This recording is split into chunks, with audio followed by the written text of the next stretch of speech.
Et bienvenue à la seconde partie de notre review du Million Event des Winner Series. Je suis en direct de Marrakech, il fait beau, je peux en profiter pour être dehors sur mon petit balcon et vous expliquer la suite de ce premier day, de ce day 1D. Nous sommes toujours au day 1 sur des blindes 300-600. Je suis plutôt bien, j'ai plus de 100 blindes et je me retrouve en small blind avec cet S5 off et évidemment on va très souvent fold des 100 mains.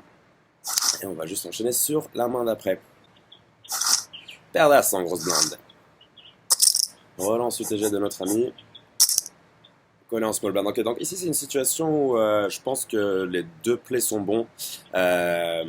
Si on a des informations sur notre adversaire en small blind qui ne fold pas beaucoup, par exemple sur 3 bêtes, ça peut être sympa de raise, de commencer à créer un gros pot. Seulement que l'UTG ne joue pas une grosse profondeur, mais je pense que je vais quand même me voir raiser ici une majorité du temps, même si défendre peut être intéressant dans ces spots parce qu'on représente quand même beaucoup de force quand on relance ce spot. Et je décide de pas trop faire cher. Je sais que en théorie on a envie de 3 bêtes un peu plus cher que 3x ici hors de position, mais avec une main comme 2 as, j'ai envie quand même de garder des mains vraiment dominées. J'ai pas envie de faire fuir mes adversaires et c'est plus dans l'exploit ici que sur d'autres tournois où je vais peut-être raise un poil plus cher. Payé par mes deux adversaires, roi 10-3, c'est un bon flop, ça connecte beaucoup de top pair chez UTG, même peut-être en small blind. Donc ici je vais me voir ces bêtes très souvent. Et ça gagne. On passe quelques mains, roi dame off, ici au hijack, ce sera un open. Je vais enlever le son, ce sera peut-être mieux. Payé en small blind, payé en big blind, roi valet. Encore un petit flop décent, on va pas se mentir. Ici j'ai envie de ces bêtes, quelques bluffs et roi dame évidemment en value, on a beaucoup de profondeur. J'ai pas envie de check back parce que le pot, dans tous les cas je vais pas prendre beaucoup si votre adversaire décide de ne rien mettre dans le coup. Ici j'ai envie de faire grossir le pot, je vais c'est pas mal de bluffs aussi, donc il faut que je garde des bonnes mains. Absolument, donc mi-pot me semble un sizing relativement standard. Et en small blind, turn as, je me vois bien 2 barrels quand même en value ici. Ça va être difficile de folder contre un check raise directement parce que j'ai quand même cette dame qui bloque dame 10 et j'ai quand même des redraws pour des bonnes mains. Donc ouais, je vais pas faire trop cher, c'est payé. Et river, notre adversaire donc bet. Je serais parti pour 3 mises de valorisation sans problème. Ici, quand notre adversaire donc bet, je pense qu'il n'y a aucun intérêt maintenant à raiser. On peut pas vraiment folder, je crois. 8005 dans 25 000, c'est... Non, c'est impossible de folder, c'est juste un call ici. Et ouais, notre adversaire nous montre full, on aurait peut-être pu perdre plus. Parfois, il faut satisfaire de perdre le minimum dans certains coups. J'aurais pu peut-être check back in street, mais je pense qu'il y a beaucoup trop de value contre énormément de mains. Et finalement, son petit bet river ne me dérange pas tant que ça. Ici, dame valet, j'ai pas envie de me voir open. En tous les cas, je vais...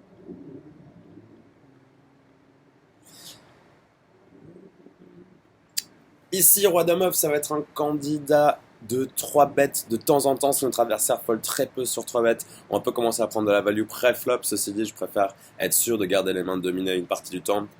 Pourquoi pas mélanger une partie de 3 bêtes parfois avec roi dame suité, je vais peut-être préférer. Ça va mieux jouer les boards, je vais pouvoir barrel des flush draws qui vont me rajouter de l'équité. Ici, avec roi dame off, je vais me contenter de défendre ma grosse blinde. Valet 9-3, c'est pas un mauvais flop pour ma main.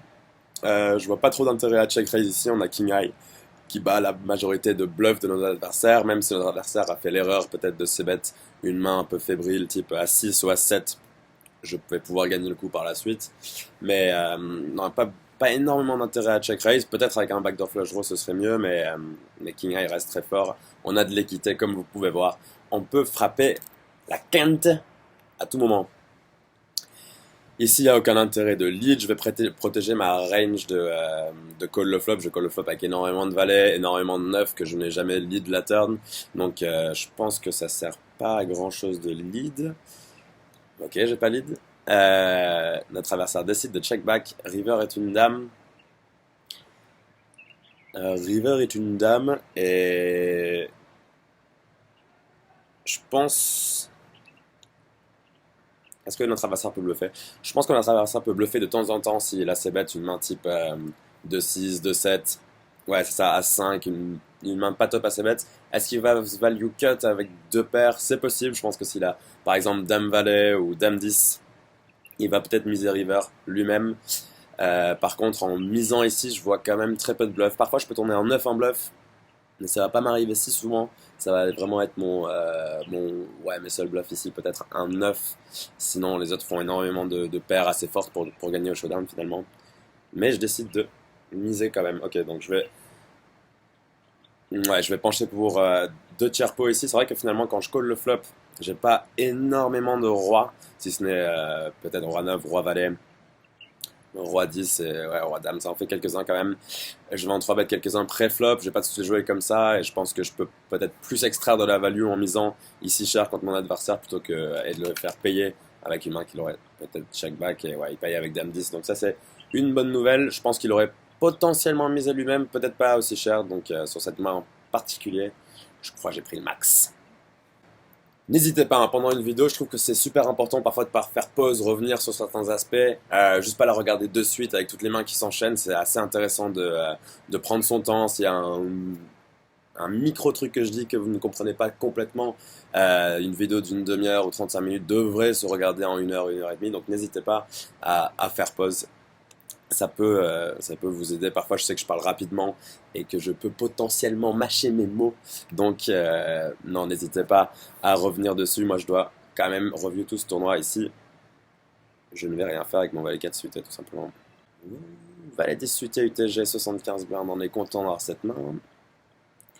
Je pun, notre ami Do qui colle au bouton. Dame 5-6 sans notre backdoor flush draw. C'est pas une main que j'ai envie de me voir, c'est bête. Je crois qu'il y a assez de combinaisons que je vais c-bet ici en bluff et en value pour enlever valet 10 de carreau de ma range de c-bet. Je sais que j'ai raise UTG, donc je peux rep strong, mais ça me va de give up quelques mains quand même. Ok. Ok, turn en fait un 10 de trèfle. C'est pas la meilleure, mais en même temps, je pense que le bouton va quasiment bet 100% de ses dames au flop. Je pense pas qu'il ait beaucoup de check back avec des mains fortes. Je me sens assez bien avec ce 10 maintenant. Je pense que je dois bet pour protéger ma main et la valoriser un petit peu. Mais je décide de check encore. Ok, les deux me vont. Ça va être. Je pense que je préfère bet quand même pour protéger ma main. Ça me dérange pas que ça fasse fold-fold. J'ai juste pas envie de voir un trèfle river. Et je pense que parfois en big blind, on peut me payer avec une main moins bonne, type 6 et 7, 6 et 8 avec un trèfle. Peut-être 10 et 8, 10 et 9 avec un trèfle aussi. Donc, ouais, non, c'est aussi sage de checker. Peut-être qu'on n'a qu'une streak de value. Et ça, c'est un river. Donc, river, ouais, je vais pour le petit tiers pot. Il y a vraiment pas grand chose de plus à prendre. Je n'aurai pas non plus trop de force. Donc, je suis assez confiant que ce bet peut passer. Oh, payé 2 fois. Donc, du coup, ouais, j'ai bien valorisé contre le bouton et après la big blind. C'est arrivé avec un meilleur 10 et n'a cru ni l'un ni l'autre. Je pense que c'est un call standard. La main a joué assez bien de tout le monde. Après, il aurait pu folder de 8 là-bas quand même. Relance UTG de notre ami qui aime bien relancer notre big blind. On va défendre avec plaisir si c'est 7 de trèfle et 3, 4, 5 avec un flush. Je refais partie des flops qu'on a envie de voir. Est-ce qu'on était parti pour un check raise? Je pense qu'on aurait pu, oui évidemment. Notre adversaire décide de check back. Ce n'est pas une bonne nouvelle pour nous. Je pense qu'on va bluffer turn avec pas mal de combos. Donc je pense qu'on est un peu obligé de miser quand on a quinte aussi. Et notre adversaire passe, ne fait pas l'erreur de call SI à chaque fois. C'est important parfois de fold des SI, même si on a l'impression que notre adversaire va bluffer tout le temps. Juste parfois on a la main et ça n'a rien de s'entêter. Si on a décidé de prendre l'option de check back au flop, c'est toujours mieux de rester dans cette lignée-là. Je vais juste... ouais. Paire de roi ici en small blind. On continue avec les bonnes mains. Ici, c'est un squeeze assez évident depuis la small blind. J'ai envie de sizer dans les entre 7 et 8005 contre des règles. En théorie, maintenant, peut-être un poil moins cher, toujours pareil qu'avec ma main avec 2 as tout à l'heure. En exploit complet pour faire moins folder, mais 7,5 reste en sizing complètement standard. Payé par nos 2 joueurs, le pot fait 25 000. Il nous reste un peu de size bet chez le premier et 2 chez le second. C'est pas le board le plus agréable à ces bets. Je pense pas qu'on va prendre 2 barrels de value all-in très souvent. Ça me va de checker, de représenter une main type un bluff qu'on a juste pas envie de continuer sur Dame Dame 2, je vais pouvoir call au moins une street. Je bloque aussi les combos de Roi Dame que je pense sont leurs plus grosses combinaisons de Dame ici, c'est Roi Dame. Donc vu que je bloque ça, je suis relativement confiant sur le fait qu'ils vont pas flat beaucoup de Dame Valet, beaucoup de Valet 10, Dame 10 pardon. Ici je check la turn, mon adversaire check back, river, la flush rentre. Et je pense que c'est très ambitieux de miser en value ici, potentiellement contre une paire de 10 ou quoi, mais non, je pense qu'ici c'est un check fold assez évident. Et ouais, paire de 9 chez notre adversaire, donc tout va bien. La paire de 6 en grosse blinde, relance au bouton. Ici, il n'y a pas d'intérêt à 3 bêtes, je vais payer 1002 dans 4006 pour potentiellement flopper un 7 et aussi jouer ma paire de 6 qui a une bonne main contre le bouton. 5-2-2, check, turn 7, donc ici je pense que j'ai vraiment envie de miser pour value contre des mains comme Ace High qui auront beaucoup de mal à folder. Je peux mixer ça avec beaucoup de bluffs, des 3 et 4, des 6 et 8, même des 6 et 9, il y aura pas mal de mains que je vais voir lead la turn, donc je vais profiter de toutes mes paires pour valoriser. C'est ce que je fais, notre adversaire call.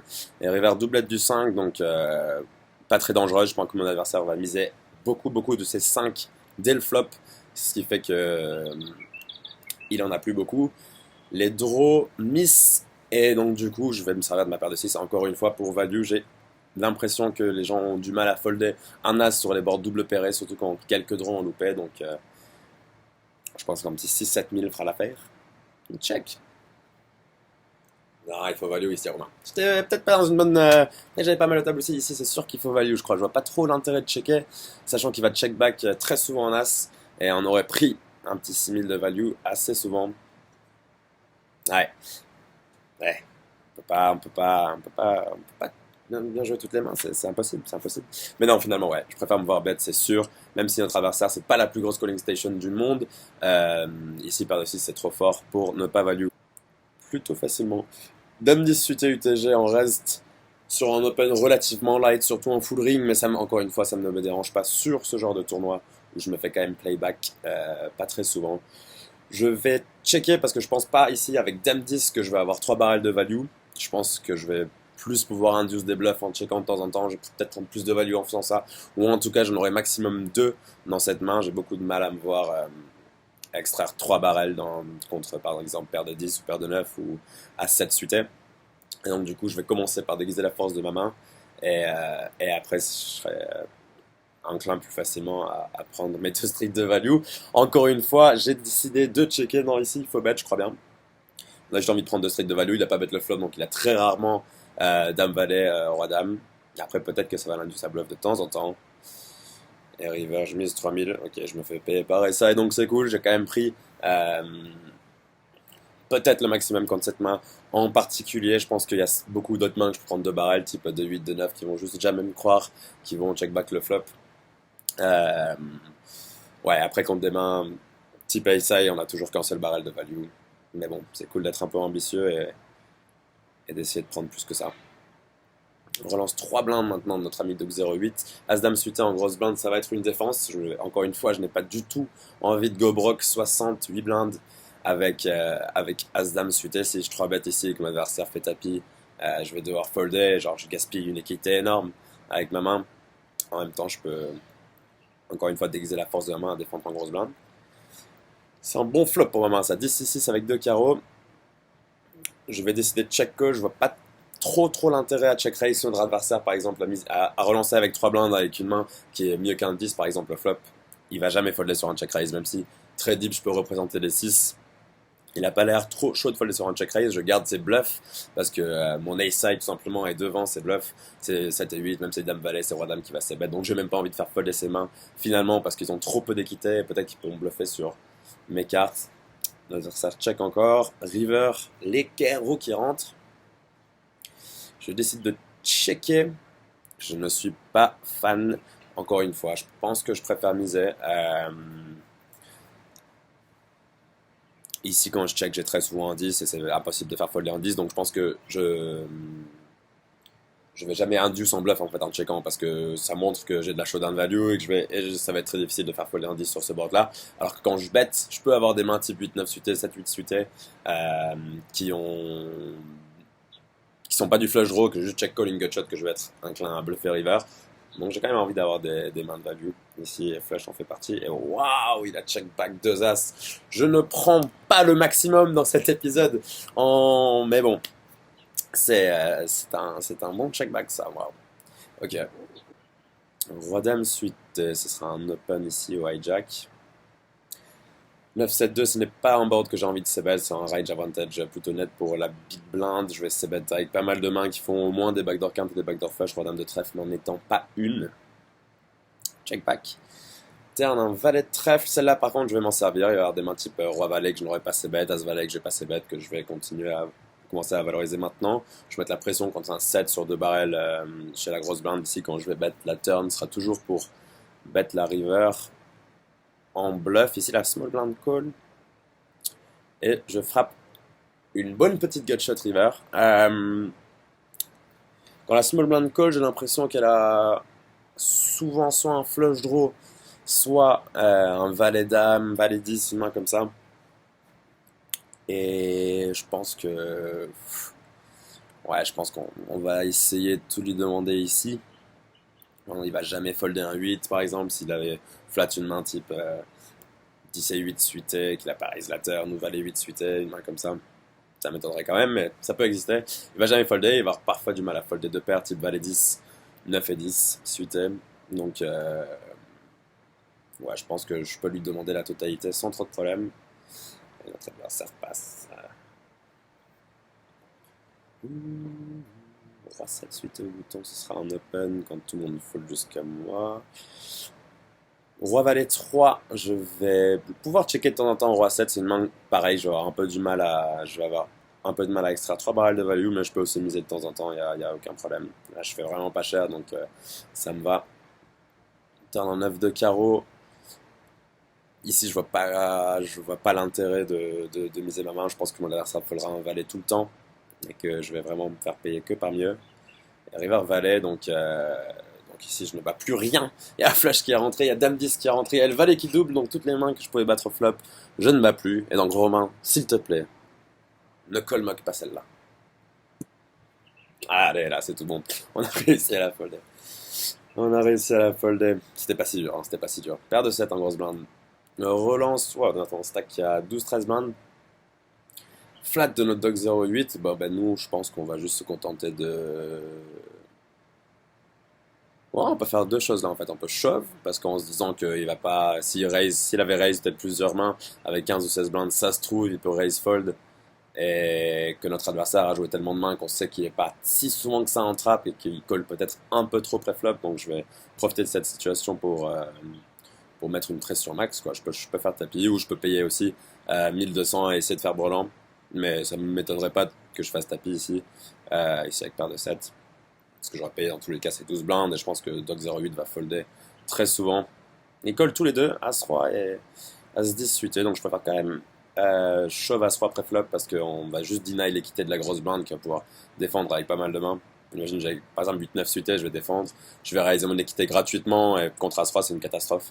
Si on a envie de raise des très bonnes mains, si on a envie de mixer un peu une stratégie de raise à 12-13 blindes, je préfère utiliser par exemple 2 As de Roi de Dame et après des Broadway, Roi Dame, Dame Valet, des mains comme ça, mais As-Roi, on a envie de tout mettre. Eh ben, celle-là, elle fait du bien. On buzz 2 joueurs et on passe à 170k. Sin problème. Paire d'As, ici, j'ai décidé de flat, je peux 3 bêtes aussi, y a pas de problème. Mais je pense que mes adversaires foldaient énormément sur mes 3 bêtes. Sur ce genre de situation, dans ce genre de tournoi, j'ai l'habitude de voir pas mal de fold. En fin de day, je pense que je pouvais exciter certains joueurs derrière moi. C'est une situation où ils pensent tous que par exemple je vais 3 bet mes bonnes mains, donc c'est intéressant de garder des traps aussi dans sa range de call. Et waouh, all-in depuis la grosse blinde pour 65k, donc c'est un peu l'embellie. C'est exactement ce qu'on cherchait. Et voilà, on a gagné contre une paire de 9. C'est sûr qu'il y avait mieux à faire de sa part. Valet 8 suite au bouton, ça fold jusqu'à nous. On peut la 3 bet light celle-là. Celle-là, on peut carrément la 3 bet light. C'est un candidat que je vais utiliser pour mettre la pression. Maintenant, j'ai pas mal de stacks. Mon adversaire va avoir du mal à faire taper avec une grosse range qui est open au cutoff. Donc, ouais. On va essayer de faire ce sizing minimum pour commencer à mettre de la pression. Notre adversaire passe, c'est une bonne nouvelle. As-4 off, je pense pas qu'on va relancer. Paire de 7 par contre, on va pas s'en empêcher. Waouh! C'est compliqué celui-là, il nous a déjà 3 bêtes une fois, j'ai vraiment l'impression qu'il est pas souvent light hein, cette fois. C'est dur de trouver un spot light. Peut-être que c'était mon spot, c'était dit vas-y à chaque fois que Lewis open, je le 3 bet, je vais prendre mes 2 blindes s'il open trop de mains et tout. C'est pas facile ici de fold des paires de 7 contre 30 blindes que quand on en a beaucoup. On a plus de 100 blindes et tout, mais je pense que c'est un peu la rigueur qu'il faut. Je parlais de rigueur dans le premier épisode.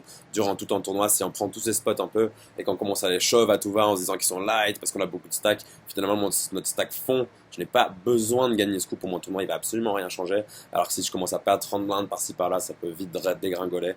Donc c'est pas grave parfois de rendre ces cartes au croupier virtuel de Winamax. C'est vraiment pas grave. Relance 5K de Rampono. Je suis très content de défendre ma blinde avec A7 de carreau. Ici 50 bébé deep. Je n'aurais pas foldé directement en flop, surtout avec backdoor quinte et backdoor flush. Turn 7, je vais miser pour valoriser ma main. Et notre adversaire nous relance. Alors ici, waouh, il ne représente vraiment pas grand chose, ça c'est sûr. Je pense que je vais payer au moins une fois les 10 000 et après dans tous les cas je pourrais fold des river parce que je vais défendre tellement de meilleures mains finalement que à 7 quand j'aurai collé le raise turn que je vais pouvoir folder un simple 7 ou un 4 et 5 ou une main comme ça parce que j'aurai potentiellement de meilleures mains dans ma range et en plus ça veut rien dire donc souvent quand ça veut rien dire sur ces tournois c'est que c'est pas grand chose. Et As-9 de trèfle chez notre adversaire, c'était un peu ambitieux. S'il me croit pas, autant call, il a autant As, il a une gut shot, il vaut mieux juste payer. Au lieu de relancer, ça voulait pas dire grand chose et il a pas amené son histoire jusqu'au bout.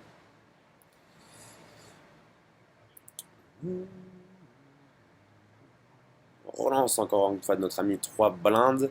Je suis en small blind à case dame de pique, je décide de flat. On a encore une fois pas vraiment envie de go broke. J'ai pas envie de jouer des coups à tapis, j'ai envie de continuer à jouer post-flop contre mes adversaires. J'ai envie de continuer à flopper des nuts. C'est parfait. J'ai décidé de donc bet ce flop tout simplement parce que je pense que notre adversaire ne va jamais folder une main type valet dame, 10 dame, roi dame qu'il n'a open. Il va pas toujours laisser bet. Ici, dans ma range perçue, je pense quand je donc bet, j'ai très rarement des bonnes mains. Ça peut exciter mes adversaires.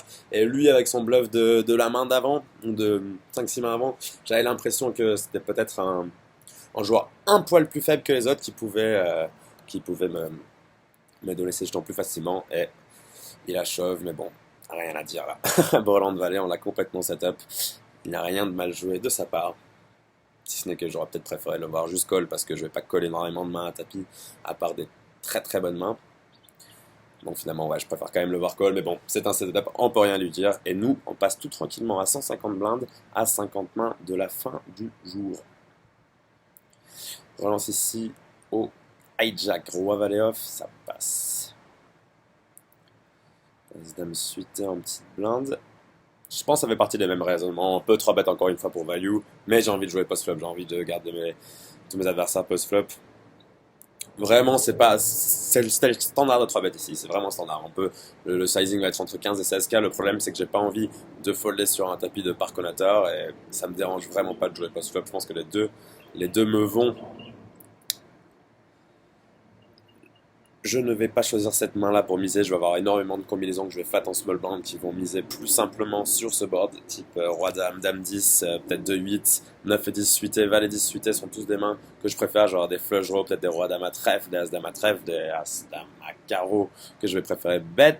Et je bet quand même mon as-dame de cœur que je n'aime pas du coup pour les raisons que je viens de dire. Quand même pas mal de choses où je suis plus en accord avec moi d'avant, mais ce qui est bien, ça montre une évolution, ça montre que je m'intéresse encore au jeu, je fais pas la même chose qu'il y a 3 mois. Ça m'intéresse de voir que je fais des trucs. Après, c'est vraiment des micro-erreurs, parce qu'on a énormément de stacks.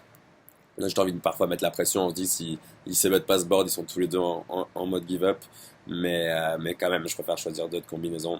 Et voilà, je me fais relancer par notre ami et on va devoir passer sagement. Relance notre ami UTG, je décide de mettre de 3 bêtes bluff avec moi à ce valet, une histoire de bloqueur et juste un peu de contrôle de la table. Ça passe, c'est pas un 3-bet bluff que je vais faire si j'ai par exemple 35 ou 30 blindes, je vais vraiment le faire. Quand on a de la profondeur, quand je sais que je suis en position et que je vais pas beaucoup me faire playback, je vais préférer choisir ce candidat-là. As-10 en open et ça passe.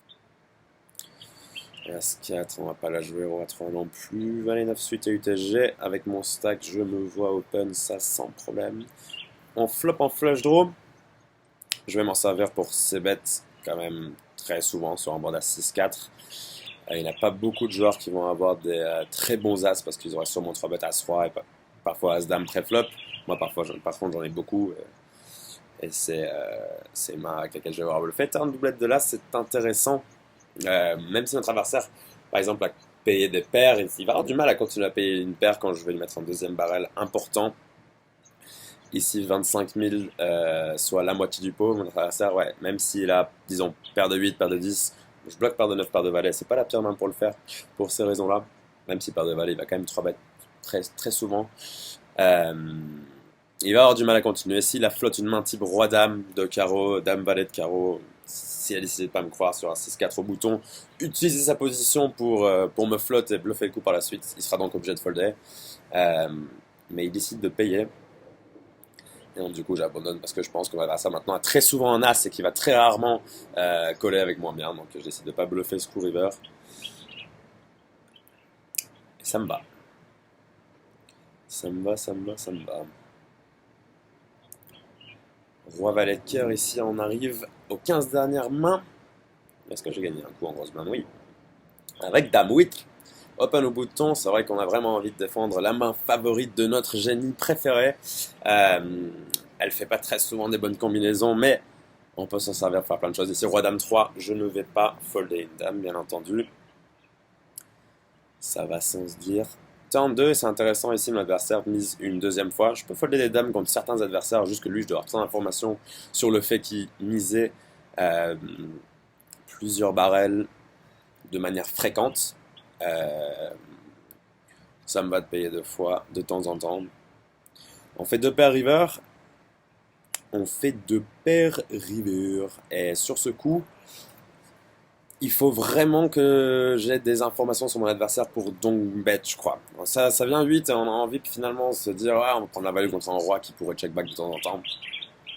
Je pense qu'en théorie, c'est sûr que c'est un check, on a vraiment envie de checker.